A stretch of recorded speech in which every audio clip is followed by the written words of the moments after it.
Hey, what's going on, everybody? We are in Kilgore, Texas, again at the East Texas Hardware and Pro Shop.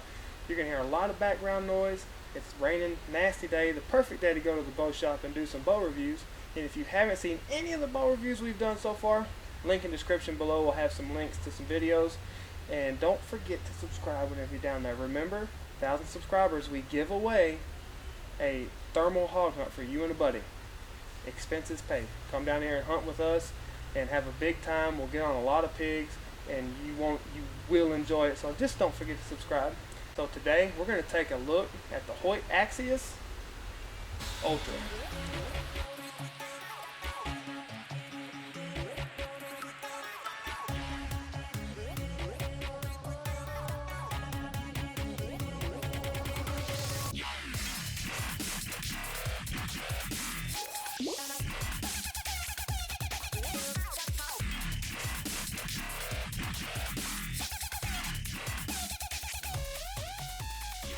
Alright, so here is the Hoyt Axius Ultra by Hoyt. Ultra is going to stand for an ultra stable platform, is kind of the meaning and the wording behind that. So it's a 34-inch axle-to-axle bow, a big 6 3/4 inch brace height, shooting speeds up to 334 IBO out of this thing. Now this particular bow, I do apologize, only is going to be a 60-pound limb. Okay, so we're going to do a mass weight, holding weight, peak weight, just like we've done in the past. Take a few shots with it. But this bow is outfitted with a rotating mod cam. This is a number 3 cam. It does have the little splitter down here on the bottom cable, so you get minimal to no cam lean out of this bow. Sets up real nice. They have changed the draw stop, made it a little bit wider right here, so you get a little bit more surface area on your cable, which is supposed to firm it up. Just for example, on my 2014 Carbon Spider, I put Bowmar stops on it to give it the same feel. So this is a super nice looking bow. The riser cutout design is really sleek. Of course, we got roller guards. You got your rubber dampener on your shelf, back bar stabilizer, back bar mount, front stabilizer, and then you got your string suppressor. Alright, so before we get started shooting this thing, we're going to do a mass weight check, peak poundage, and then holding weight as well. This bow is supposed to measure in at 4.6 pounds.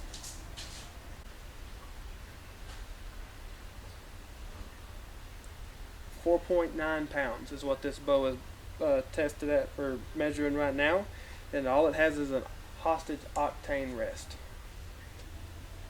Alright, so I'm going to draw this thing back.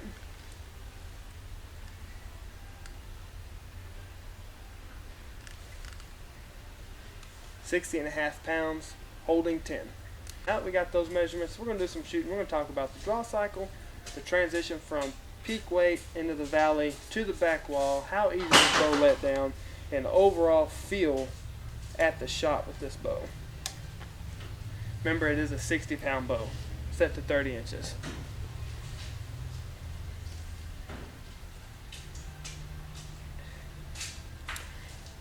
Back wall's there's a little bit more give to it versus the Matthews or the PSC. Very similar to the cable stop option on the Elite, but just a really nice draw cycle. Let's let this thing down. Lets down really, really nice. That's actually one of my favorite letdowns so far. That is really nice. Granted, it's only 60 pounds too. Being 10 pounds lighter helps. So if you're bent all the way down, you can let that down very, very nice. Smooth draw cycle too. So we're drawing, we load up right there. Very nice transition. It doesn't dump. It doesn't have a super harsh hump in it either. It's super, super comfortable. String angle is amazing. There's very little vibration that runs through this bow in comparison to the other Hoyts. And I'm not gonna lie, I'm super biased towards Hoyt because I've shot a bunch of them. I like them. This year is not my favorite Hoyts made. The aluminums, to me, so far, one shot with it, I like them a lot better than the carbons.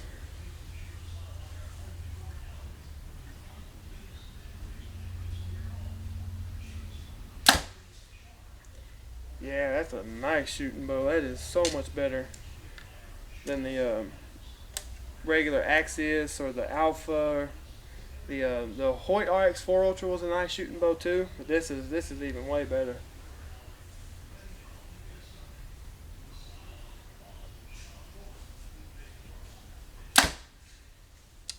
That is nice. That is really, really nice.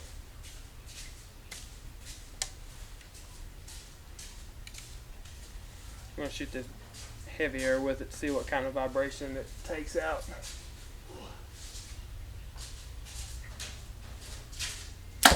Oh yeah. That is nice. That's a nice shooting bow. Let's step over here to the chronograph and see what kind of numbers this Hoyt Axius Ultra puts out. Alright, so we have a 60-pound Hoyt Axius Ultra. The lightest arrow I could find was 318 grams. To shoot through the chronograph, I technically need a 300 grain arrow for the draw weight, but 17 grains, 18 grains over shouldn't hurt it that much. So I'm going to expect that if it hits IBO at 334, somewhere in that 326, 325 mark, maybe a little bit faster. So here we go.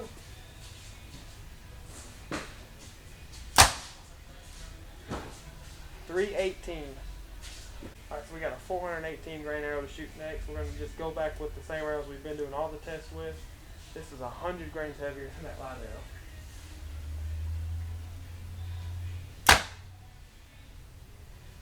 .276, 482 grain arrow.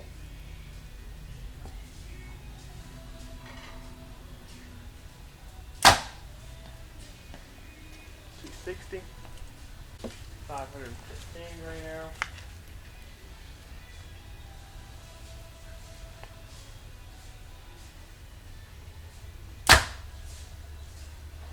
.252, 542 grain arrow.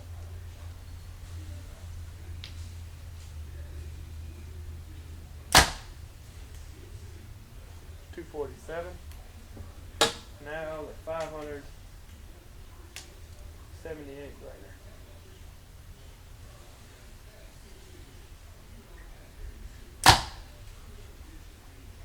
.238 feet per second. 60-pound bow. Just keep that in mind. Alright, so there's a look at the Hoyt Axius Ultra. I must say this is my favorite Hoyt for 2020. Very little vibration, very little feel of the string hit or string stop. So little, we're talking, it's a little bit greater than what the PSE and the VXR are. Stabilizer, some accessories are going to pull that right out. Shot a little lower than what I expected through the chronograph. I do know it's a 60-pound bow, but still we got down to a 317 grain arrow.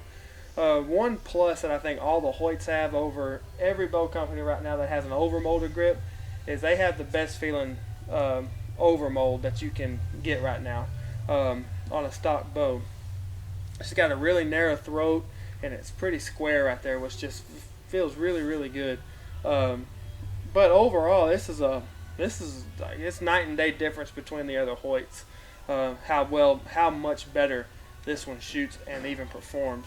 So if you are interested in a good 3D longer axle, a good paper bow, the string angle is super comfortable. There, you don't have to move your face at all. It comes right to it. Definitely come down and give the Hoyt Axius a go.